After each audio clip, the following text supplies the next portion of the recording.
All right, I'll kick off. Good morning. My name is Marcos Gonzalez. I work with Janice. We're planners over at RiverCOG, and we're working on the Waste Authority study. I want to thank you all for attending, and I wanted to thank you all for your hard work, especially with the data collection, the interviews, and the follow-up emails.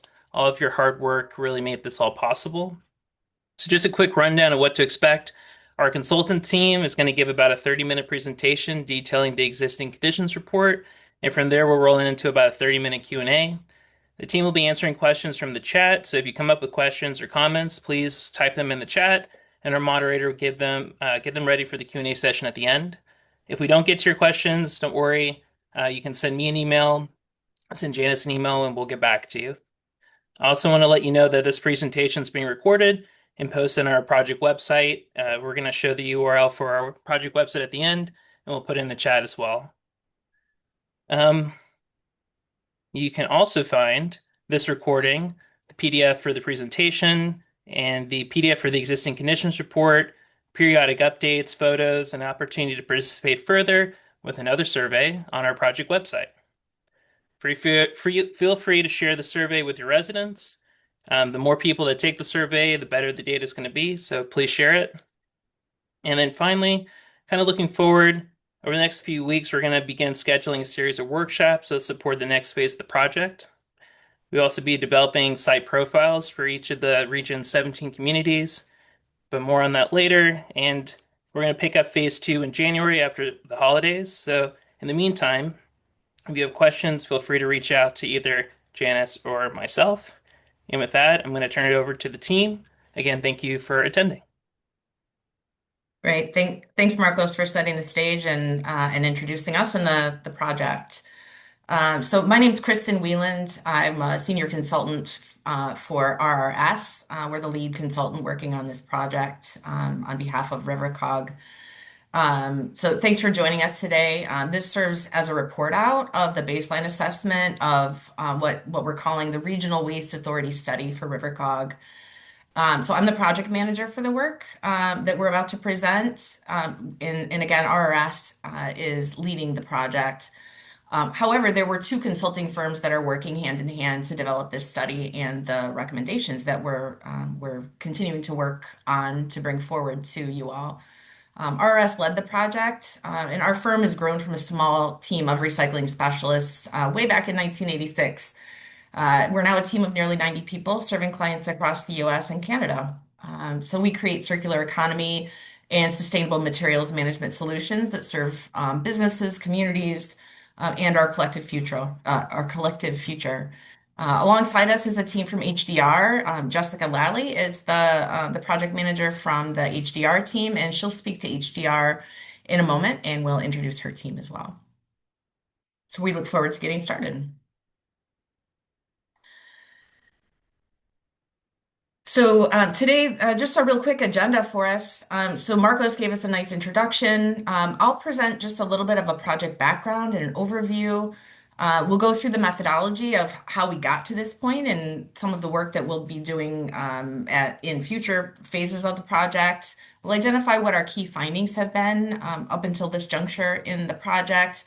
And as Marcos indicated, we want to leave plenty of room for discussion. So if you have questions throughout, please drop the question into the chat function of the webinar. We'll address as many as we can in the time that we have today.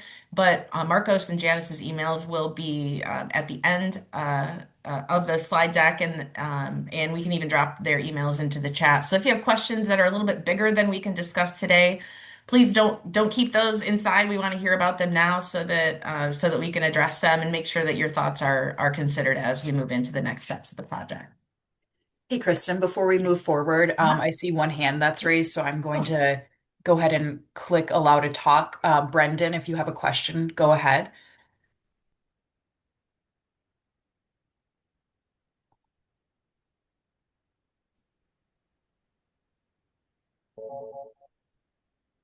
I'm having, Brendan, did you have a question? no, I don't. I apologize. I'm having Oh, trouble. that's okay. No problem. Thank you.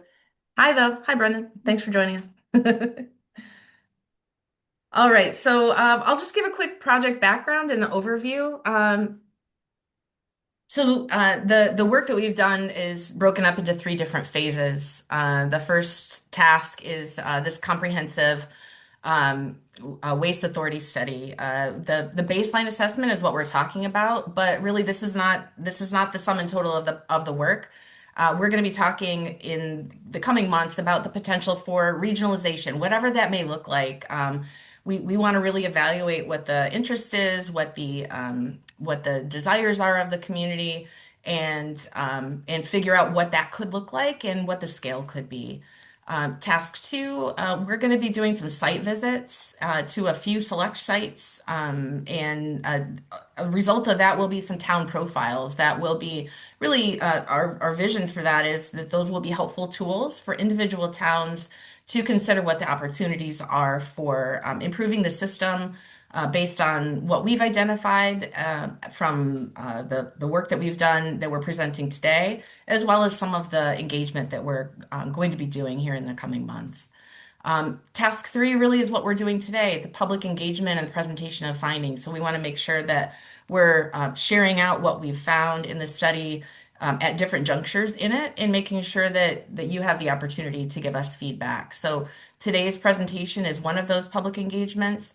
Marcos mentioned the survey that we'll be announcing today that we really want to make sure is promoted well and allows the community itself, the residents in the community to express some of their goals and the programs and services that they would like to see implemented in the towns.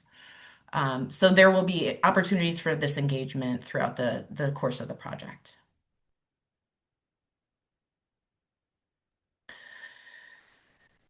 Okay, so a little bit about our process. So we over the last couple of months, we've done interviews with 16 municipal leaders, many of whom I'm sure are on the webinar today. We looked at and investigated curbside collection programs, municipally owned facilities, what the general interest is in collaboration with neighboring towns, what concerns might be sort of in people's minds when it comes to that type of collaboration, what the challenges are, and what some of the benefits might be that we can identify in that regionalization idea. We really looked at town reports that were submitted to DEEP. Those were from 2024. And we also reviewed and analyzed the aggregated data from DEEP, and that included the municipal reports, which DEEP calls AMRR, and reports from the private facilities. That was from 2023 because it was the most recent data that was available.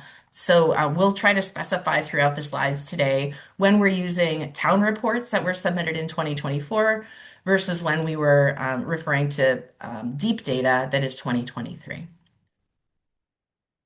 So at this point, I will turn the presentation over to my colleague, Caitlin Wooters.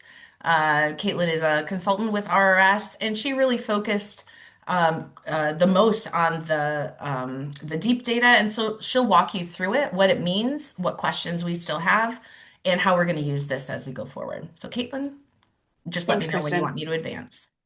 Okay, awesome. Thanks so much.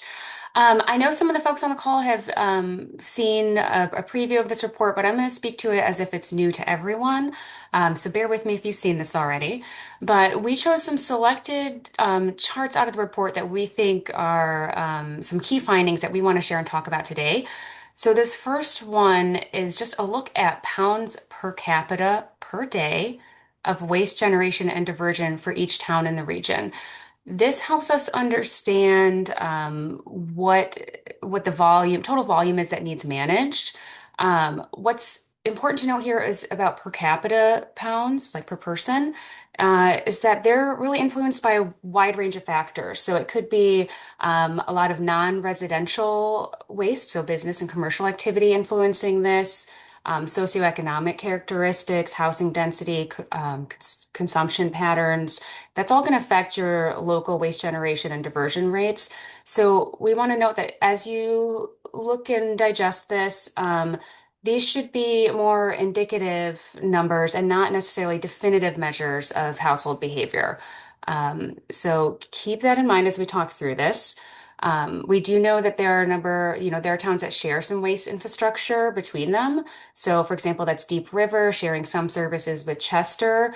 That's not necessarily reflected here, but Durham and Middlefield, who share a transfer station, that is reflected here. So this comes from the aggregated deep provided data set that takes in everything the towns are reporting, everything the private facilities are reporting, and it divides based on per capita what's collected at the Durham Middlefield transfer station to each town based on population.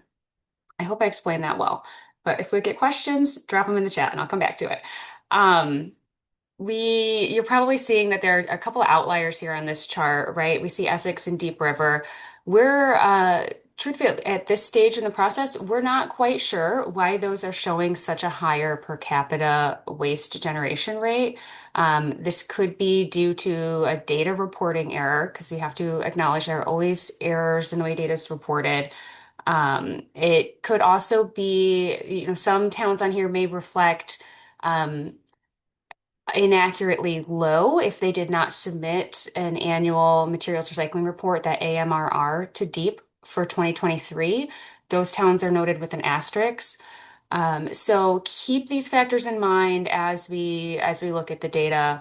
And if we have someone from Essex or Deep River on the line who knows a little more to share with us, please do. We'll come to that in the Q&A session. Kristen, would you go forward, please? Okay, so here we're looking at total generation of materials from the region. And this is sort of to help us understand just what's moving through the system as it is now. So this dark teal, the larger 70% portion of the chart, is municipal and municipal solid waste. So that's your household and commercial trash, right? This is what's sent for disposal, and it's about 99,000 tons. The yellow portion is about 30,000 tons, or 21%, going to recycling. And the smallest portion is what we have measured for compost. So that's reported for compost, I should say. It's about 9%, or 13,000 tons. So again, it's very small on the slide on the bottom. So I'll say it again. This comes from the aggregated data set from DEEP. So this is not just the town's report, but it's pulling in private facilities as well. And let's move forward. All right, so there's a little clearly more detail on this in the report that you'll see, but we took a look also at transfer stations handling material. So we have our municipal transfer stations in like a dark teal color, and then we also noted any private transfer stations that were receiving material in our 2023 data year. That tells us about, looking at that data set from DEEP, we have about 43% of the material sent to transfer stations was received by the Middletown transfer station operated by Murphy Road Recycling. 30% were delivered to Essex, which was previously owned by Mira. And then the remaining 27% of municipal waste moving through is managed by a handful of other private facilities. So those are the other blue dots you'll see on there. Okay, and we'll move forward. We also looked at, so beyond the first destination, what is the final destination for that material? Statewide, about 40% of all waste, all MSW, municipal solid waste generated in Connecticut, is sent for disposal outside the state on truck or rail. Of that 40%, almost 90% is landfilled and 11 is sent to waste to energy facilities. So that is statewide. Looking just at the RiverCOG region, 24% of the municipal solid waste, which is coming from the transfer stations and from private haulers, so the total amount, is exported to landfills in Pennsylvania, Ohio, and New York. So you will see, you will see those dots identified with landfill name and state on the map for you. The majority of what is disposed in state is sent to ReWorld's Resource Recovery Facility in Preston. That's about 36%. That one's on there. That's a square dot or square, black square for you. And then smaller amounts, about 4%, are sent to Wind Waste Innovations Resource Recovery Facility in Bridgeport. But it's also important to note that the best available data that we have to analyze is not always perfect. So about 35% of the total MSW, the total waste, did not have an identified end destination too deep. So the facility reporting it did not tell deep where it was going. Um, that's a for 35% of RiverCOG's waste. And so, like, for example, just to dig into that a little bit deeper, in that data year, 2023, Murphy Road in Middletown didn't identify an end destination for about half of the tons they received overall, and they took about 15,000 tons from our RiverCOG region. CWPM in Berlin didn't report a destination for about 50% of their material as well, but they just took fewer tons from RiverCOG. But that's where that 35 of not identified end destination comes from those facilities not reporting destinations for all of the tons. Okay, perfect. Next, we're looking at, I'm not sure how universal this term is, but the state calls it WIWO, what's in, what's out recycling.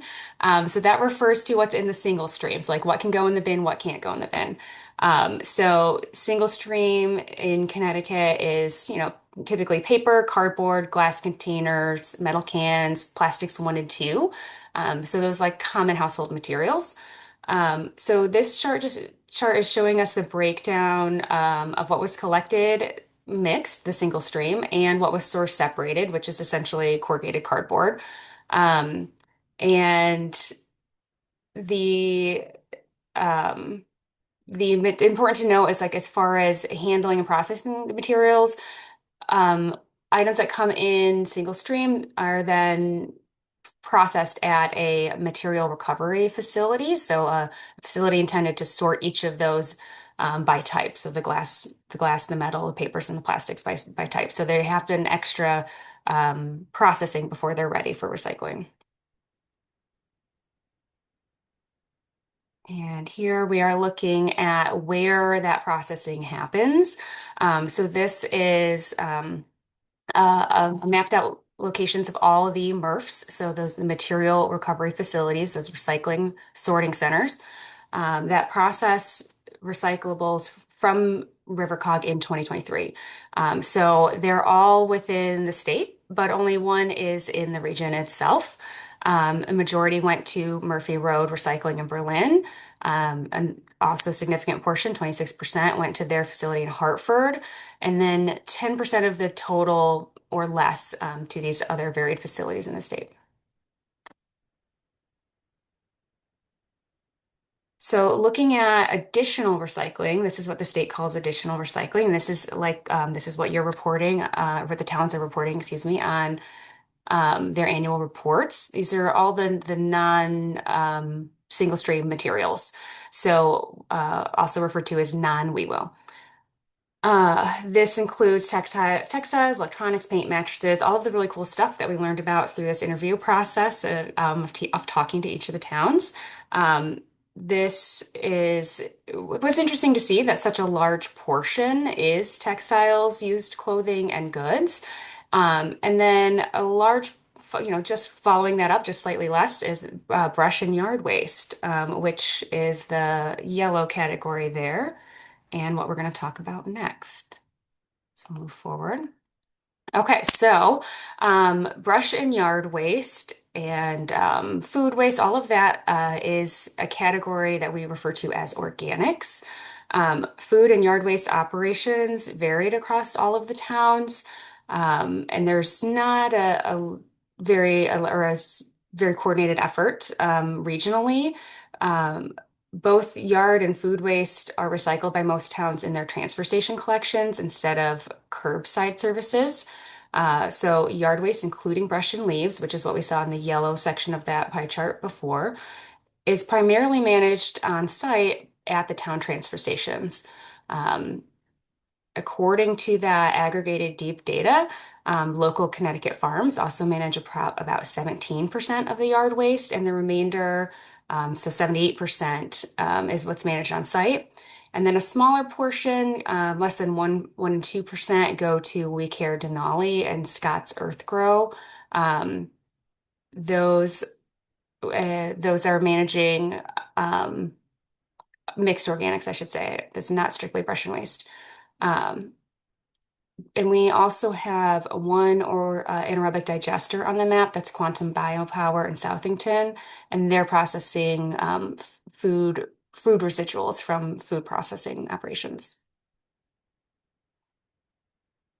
Okay, and so as we sort of reviewed the key findings, data-wise of our analysis, I'm going to turn it over to Jessica Lally with HDR to talk us through some preliminary opportunities that were uncovered. Thanks, Caitlin. Hi, everyone. Jessica Lally. I work for HDR. I oversee our waste work in New England. For those of you who aren't familiar with HDR, we're a pretty large engineering firm. We might be more known in transportation or architecture. We do work with the COGs in those spaces around Connecticut. And we've been working with RRS on this project and also similar studies for other COGs as well in Connecticut. So it's been very, exciting to learn about all the programs and to speak to all of the towns. We've been leading the interview process and helping, with the report development for this stage of the project. I'm going to speak to, and you can go to the next slide, some of the just findings from our interviews and our desktop research of the towns as far as, what facilities offer, what other programs exist. And when it comes to the transfer stations that your towns operate, a lot of the programs are pretty consistent. You're offering, trash, recycling, yard waste, brush, bulky, and recycling options for a number of different materials listed here, scrap metal, mattresses, etc.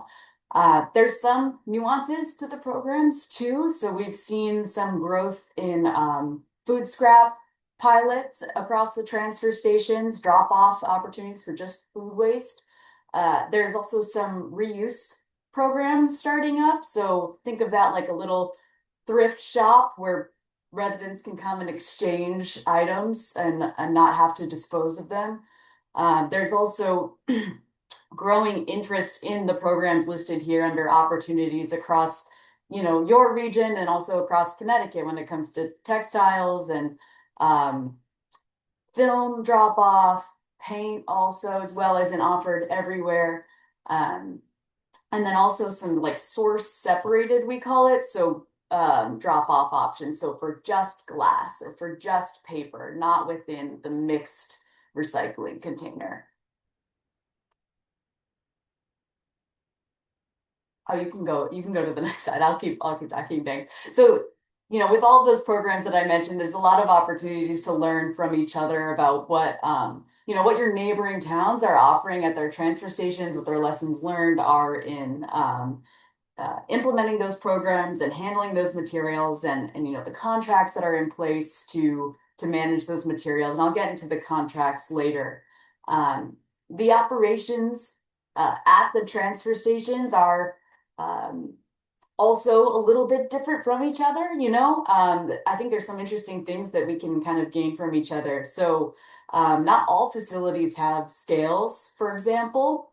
So no, not every facility is weighing exactly what is coming in from each resident and, charging them accordingly. Everyone kind of has different styles for, charging or not charging residents who are using the transfer stations and tracking the tons associated with what is brought in or the pounds. The tracking in general is pretty variable across all of the transfer stations. It's not quite known how frequent the transfer stations are being used by residents. Of course, towns have permit sticker programs. They know how many they're giving out each year, but they don't know, how many times residents are coming, per week, per month, per year to visit the transfer station. We heard some interest in different equipment across the transfer stations. So some are interested in compactors to increase the efficiency of their operations. There's also some towns are evaluating different large equipment purchases. So we've seen, well, for example, like wood chippers, grinders, roll-offs. We've also seen towns look to collaborate with neighboring towns on these large pieces of equipment, kind of rotate them out across the facilities as they're needed. There's some limitations for expansion at a lot of the transfer stations because they're typically sited right next to a closed landfill. Sometimes those landfills we've also been seeing, which is great, you know, solar being installed over the landfills. But there's also some other adjacent land uses that's kind of like limiting the expansion of those sites. The hours and days at each transfer station are extremely different. Sometimes that does cause, you know, residents to, if they're able to, use a neighboring town's transfer station on the day that's more convenient for them to access it too. So just with the hours of operation being very different, it's you know, I think an opportunity for some consistency across the region. And then, like I said, there's tons of programs being offered at the transfer stations, and also interest in new programs, and those are being, you know, as those are kind of starting up in various towns at transfer stations. I think that we can continue this conversation to learn from each other about how, you know, how those are being set up, what the costs are, what the interest is, etc. Next slide.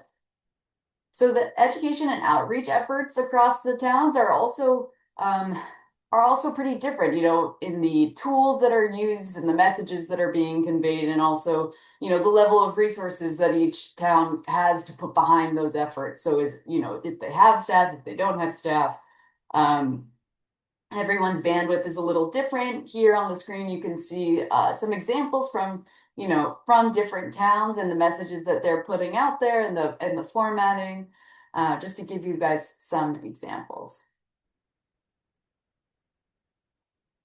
So the contracts for the transfer stations are such an interesting topic. As you all are aware, each town manages you know, it might be the hauling from the transfer station, so literally just the transporting of materials to the disposal or recycling facility, or they might self-haul that material, you know, bring it themselves with their own trucks. But then there also might be separate contracts on top of that for disposal, for recycling. Sometimes all of those efforts, you know, for hauling and disposal, for example, are combined into one contract too, and they're all kind of structured differently. So, and across those different contract structures, the costs also vary for a lot of the towns, which we find super, super interesting, and I know that the towns do too. So for MSW disposal, and this one actually includes like hauling and disposal, the range is about $98 to $130 per ton. Very important component of the RiverCOG towns is that there's about 11 towns that you all are aware of, used to be part of the MIRA agreement and are now kind of they're all, you know, kind of grandfathered into another agreement with the Essex transfer station that was previously owned by MIRA.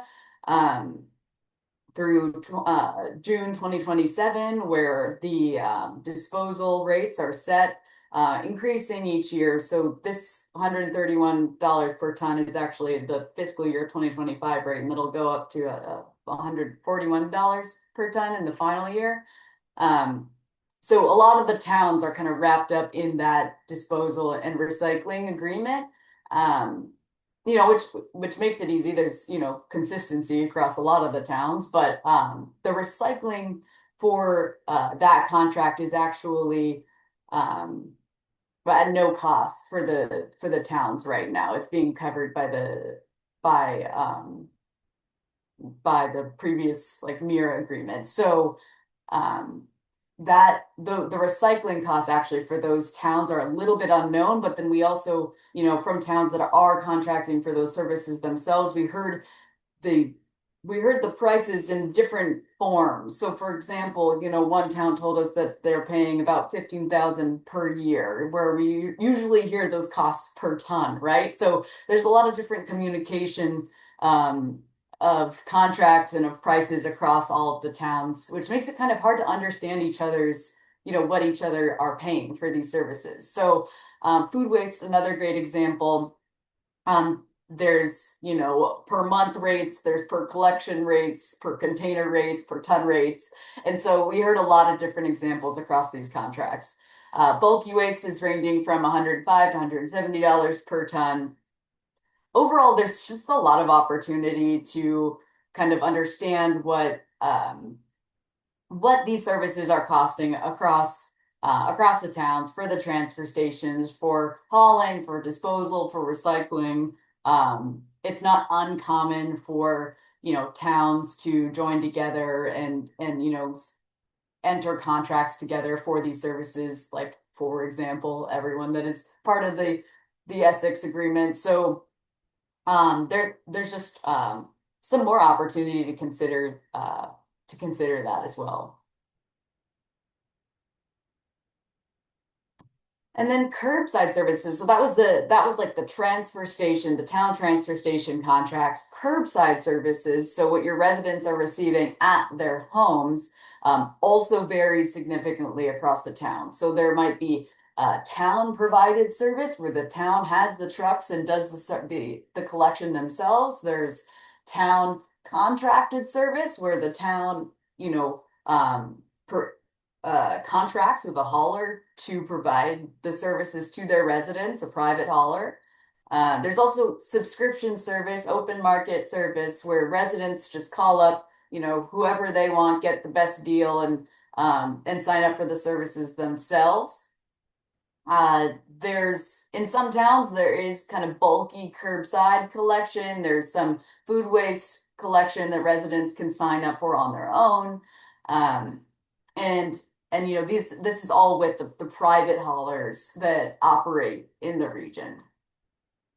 The cost for residents also varies widely. So we've seen it range from about $105, $114 quarterly for weekly MSW and biweekly recycling. In some towns, we've also heard $52 every 2 months for MSW and 10 every 2 weeks for recycling. So it just really varies. And I'm sure all of you know that, as you've maybe signed up for services at your own home too.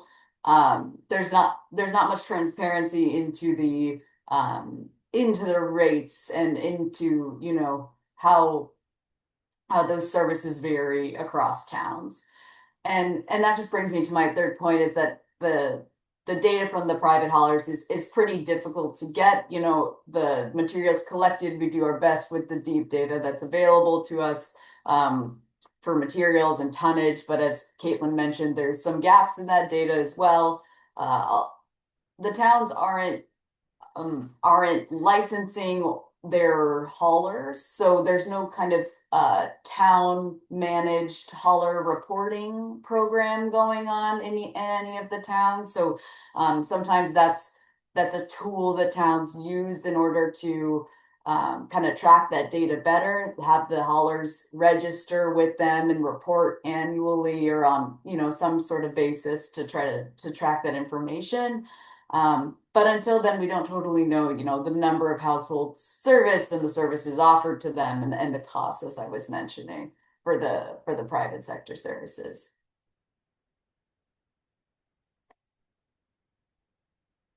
All right, I think I'm going to hand this over to you, Kristen. Thank you all. Thanks, Jessica and Caitlin. So I see a little bit of dialogue going on in the webinar chat, which is great. So please keep your questions coming. I think this is all informing kind of what our next steps are. So Fred, thank you for letting us know the old Lyme is 93 per ton. I think we'll follow up with you and make sure that the information that we have from any of the interviews or dialogue with old Lyme, that we can refine that as we move forward. So at this point, we're open to questions. When you registered, you did have the opportunity to ask us a question. We received a couple, but that doesn't mean that that opportunity is closed. So please, if you have a question about any of the data, about any of the process, we will talk about what our next steps are here in just a second.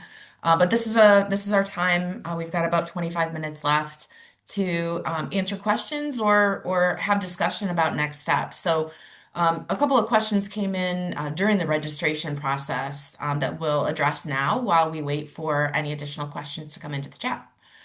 One of the questions was regarding food scrap collection and how do we get that going in our town? I'll say that food scrap collection is a great way to reduce the tonnage of the mixed municipal solid waste that needs to be managed. It's also a great program to implement in order to develop a marketable material. Compost is highly valued if it's a good quality. Figuring out how to take in food scraps within your town, either process it yourselves or work with a contractor to do that is a great way to reduce the amount of tons that are ultimately needing to be disposed. And reducing organic material that goes into landfills is a great solution.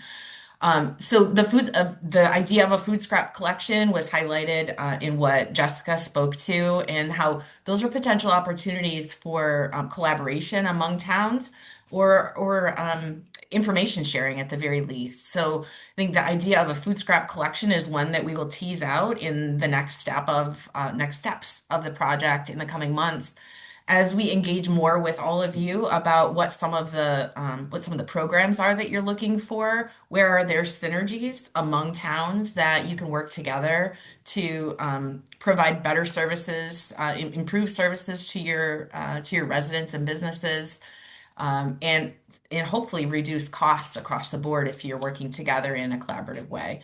So we don't have the full solution to how to get a food scrap collection going in your town.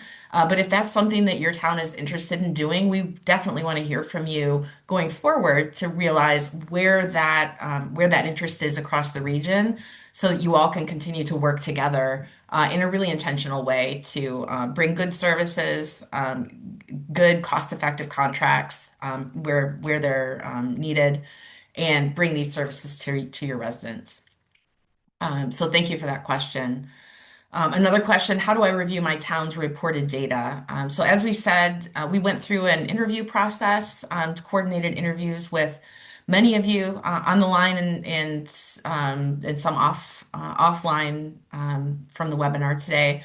So we did desktop research. We also did interviews. And Jessica was with HDR, her team led that process.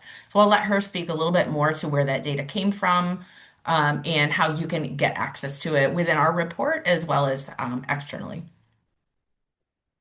Sure, pretty simple. The link to the report is in the chat, and I think that although that there's certainly information throughout the report, there's also pretty good summaries of all the data in the appendix too. So some easy tables to just go through and review the data that we have on your contracts, materials accepted, costs. If there are gaps where information is not provided that you'd like to provide, that's great. We welcome that. If there's corrections that you guys have on our understanding of what your programs are, we also welcome that. If you have any more questions about your information, you feel free to just write a message in the chat and I can help you out. Thanks, Jessica. Lizzie, I can't see everyone's participation, but if there's a hand up, if you could just call in that person, that would be great. But I do see a couple additional questions coming into the chat. So Jim says, what is really needed is a local, dependable drop-off location for thin plastic recycling. Jim, I think that's something that we thank you for recognizing that. Film plastic is actually a significant fraction of waste, and we're finding this across the country in the waste studies that we're doing. And so it's not unique to Connecticut, but thank you for elevating the need for that. Is there a specific type of plastic or a specific source of that plastic that you want us to make sure that we're thinking about? Is it residential? Is it commercial? Is there a specific source of that you're thinking of, specific to your town? And you can feel free to raise your hand and we can unmute you if you'd like to speak to that, or you can drop it in the chat. So the more granular information you can give us, the better we can chase that down and identify the opportunities. Okay, moving along. And then Jennifer, thank you. Jennifer's concurring with Jim about the thin plastic. Um, has received a lot of requests for this, and Trex has a program to help municipalities with purchasing baler, but need a location. So that's a great thought. So how can transfer stations or recycling centers be a hub for the collection of that, and how can that provide mutual benefit to multiple towns? So thank you for that. Okay, Lenore, it looks like her question is the point of this data deep dive and report to get communities to do more diversion? What has happened to Deep trying to locate a place for regional compost facility? Marcos, if there's ever a time when you want to jump in, but please just unmute and jump in. But yeah, I think so this is a grant funded project that RiverCOG is leading, and they've hired RRS and HDR to support the data collection. This portion of the project is a deep dive, and it's establishing a baseline so that we can think about what could potentially be implemented in the future that would divert more material from landfill and waste to energy facilities. So Marcos, do you have additional to add? Sure. Yeah, the scope of this project is really focused on more collaboration between the towns at like a regional level. So read that how you want. As far as a dedicated, deep sponsored composting facility in the region, that can be studied in the sense of like how do we divert more and how do we get the towns to work together more? But I would say this grant program goes beyond just composting or that specific regional facility. We'll definitely look at composting and seeing how that can lower costs across the board by doing more regional integration and more working together. So I would say this is probably bigger than that, but we'll look at it. We will. Thanks. Lenore has a follow-up question. How can we get correct pounds per capita per town data? Um, so um, Caitlin had described the process that we went through to show the pounds per capita. Um, Can I? we will, yeah, go ahead, Do you mind if Caitlin. I jump in there? Yeah. Yeah. Um, this is a great question, and but I want to go back to we are not going to have this ever be perfectly accurate. So I think I just didn't explain this slide well, but Lenore, your question brings up 2 points. One, pounds per capita is going to look different if maybe there are fewer residents in a town, but there's a lot of commercial activity that's generating waste. Then that per capita per person resident, based on the number of residents, isn't going to look quite right. But this also depends on how data is reported to Deep. So this is all as reported. So if the facility that took the recyclables or the trash didn't correctly identify its town of origin, this isn't going to look quite right either. But this is planning level data. So it's within a reasonable margin to help us to figure out what the current landscape is. Um, the second point there is we do have an opportunity to explore through this project what data collection could look like differently. Perhaps there's opportunity there to have better data reporting systems for the town so that the COGs can use really great data sets as they plan going forward. That's all. Thanks, Caitlin. I'll also jump in there if that's Yeah. all right with you guys. I think the hauler reporting that I was talking about earlier is also an opportunity to understand better what's being generated from residential and from commercial customers. This kind of answers also maybe Sarah's last comment in the chat too. It's one tool to understand what's being generated specifically from residential customers versus commercial customers in your specific town. There's always going to be caveats, like Caitlin was saying, where haulers service multiple towns, let's say, and there will be some things to figure out within the reporting about how they isolate your town from the rest of them. But putting some sort of reporting system in place with the private sector, a licensing program, would be one way to do that. Thanks, Jessica. Okay, so following up to David Price. Yes, so if there are questions, and we'll address this here in just a second as we sort of ease into our wrap up of the webinar today. But if you have additional questions that you think of after the webinar closes today, Marcos and Janice at RiverCOG are fielding those questions, and they'll send the ones that are appropriate to send to us, and we'll address those back to them. So Marcos and Janice's email address will be on the final slide if you don't already have it. And there's also a project webpage that I think got dropped into the chat. That has a lot of information on it. It has the report that we're talking about today in a much more detailed way. And it will also have additional information added to it as we move further into additional phases of the project. So Sarah asked, is there any discussion of consolidating some of these services like thin film plastic and styrofoam? Some of these things have programs that work but are better with critical mass participation. Yeah, Sarah, that really is kind of the bottom line of what we're hoping to achieve in this project as a whole.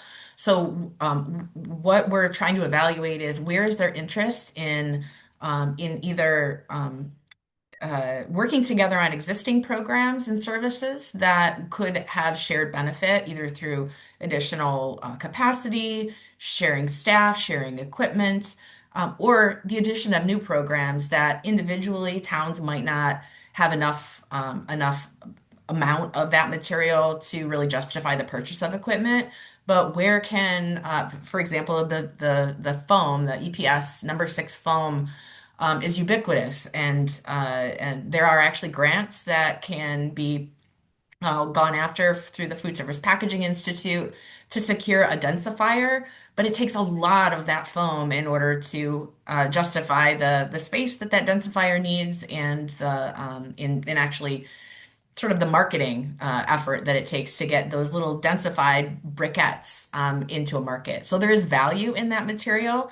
There are funding sources in order to get a styrofoam or a foam densifier, but it doesn't make sense for every town across the region to have a densifier because there are some efficiencies that can be gained and some value that can be gained by sharing. So those are exactly the things that we're trying to elevate through this process. Right now, we've just set the baseline. We've determined what materials are being generated, what opportunities there are still in the waste stream in order to extract those. And then as we move further into the process of this project, we really want to hear about some of these opportunities from individual towns. What are the things that you're continually being asked about, but you just don't have the capacity, you don't have the space, you don't have the equipment in order to actually roll out a program? And how can we kind of connect all of those dots? So yeah, thank you, Sarah, for elevating those specific materials. And then she followed up with, what about discussions with towns about better town level tracking and reporting? It seems very clear something is up with Essex and Deep River. It does. And so we wanted to call out the fact that those were outliers in the reporting. That's the chart that I'm showing on the screen right now. So yeah, the town level tracking and reporting. So there are some things that will continue to be required by DEEP, and both for the towns and for the hauling from the waste. Thank you for the context that Sarah's from Deep River. So we'll follow up with you, Sarah, and see if our methodology is consistent with your reporting, and there. I think the sort of the story to be told here is that there probably is something that towns can be doing in order to sort of bring the data reporting a little closer, both for private sector and the public sector, in order to be able to see that data before it's aggregated at the state level. So though that's something that will continue to that will evolve throughout the course of this project. And one of our recommendations may be something related to data tracking at the local level, to give you more visibility into what the tons actually look like before it goes to another facility.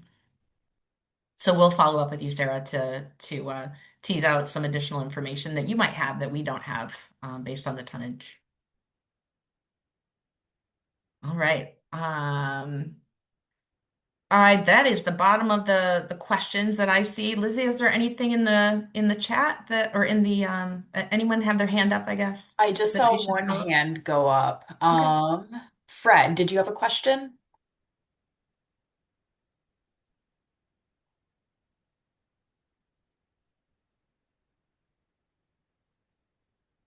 It's a new system for unmuting here. Sorry about that clumsiness. We hear you, Fred. Oh, that's okay. Yeah, picking up on the discussion of tracking and metrics and all that. So first of all, I appreciate how difficult that is with all the different systems in place.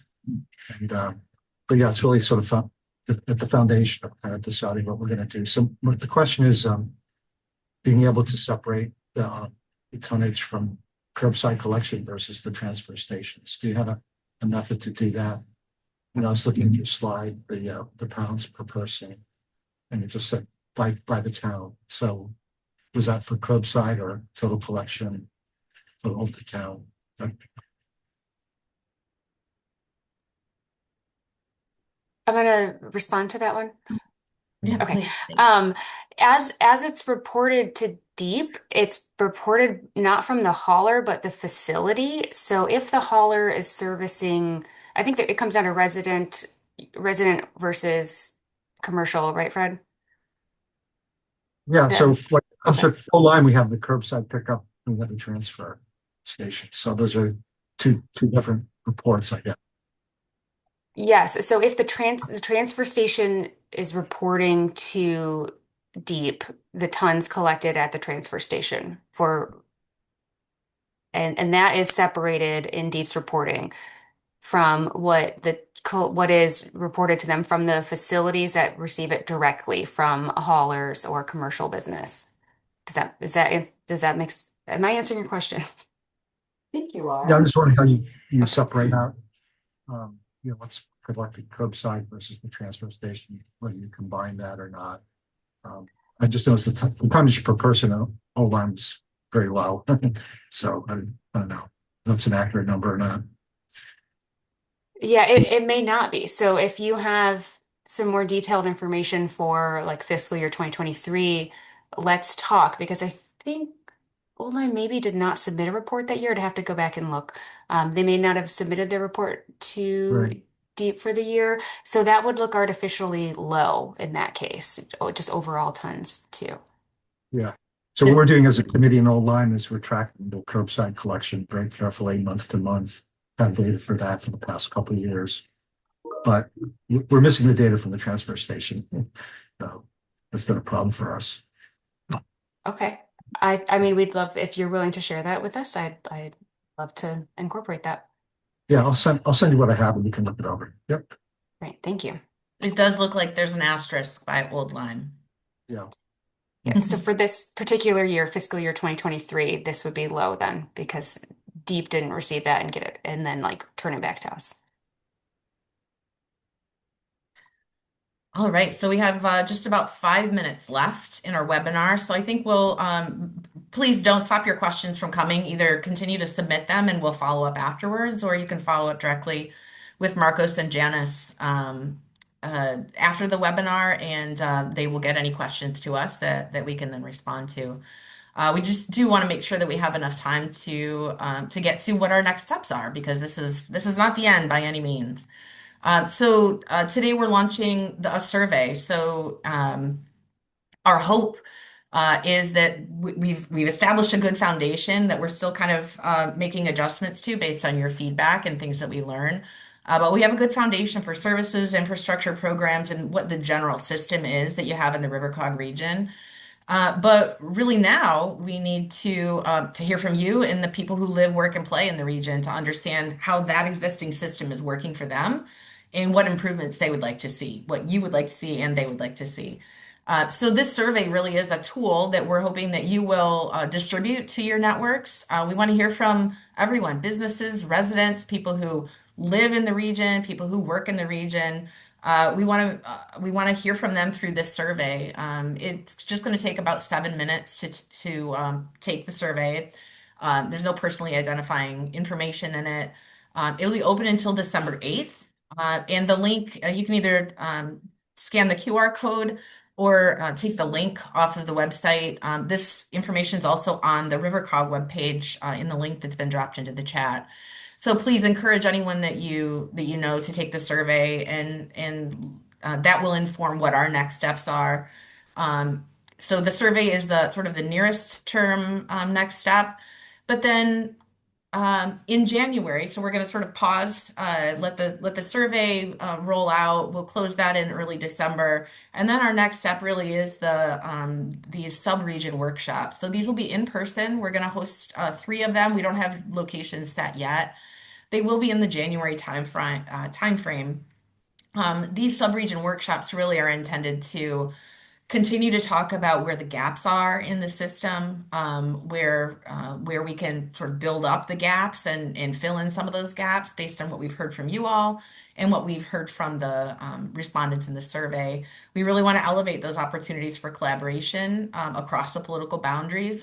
Our intention is by no means to force the regionalization, but really to identify where there are natural opportunities for collaboration and then figure out what the formal kind of posture of that needs to look like.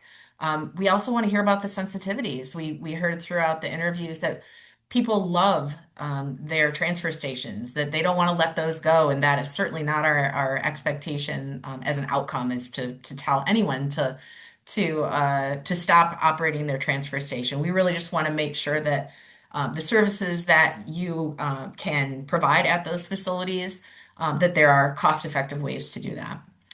So these sub-region workshops really will inform our next steps.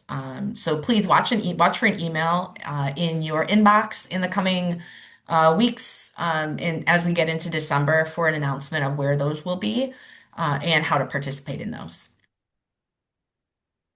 And then finally, these are the contacts. So if you have additional questions, if you have additional information that you'd like to lend that will fill in any of the gaps that we've spoken about today or that you've noticed in the report, please send a note to Marcos and/or Janice, whoever you're most in touch with most commonly, and they'll make sure that they get that information over to us. Please also do visit the website. It's on the RiverCOG website, and there's a page dedicated to this study, sort of setting the stage for what we're doing now, what we're reporting on now, as well as what's to come in the coming months. So please visit that website. You can also get to the survey on that website as well. So with that, please continue the dialogue with us. We look forward to following up with you in the coming months. And thank you for participating in our webinar today. We hope it was a valuable experience for you. And thanks for the questions that you've already submitted.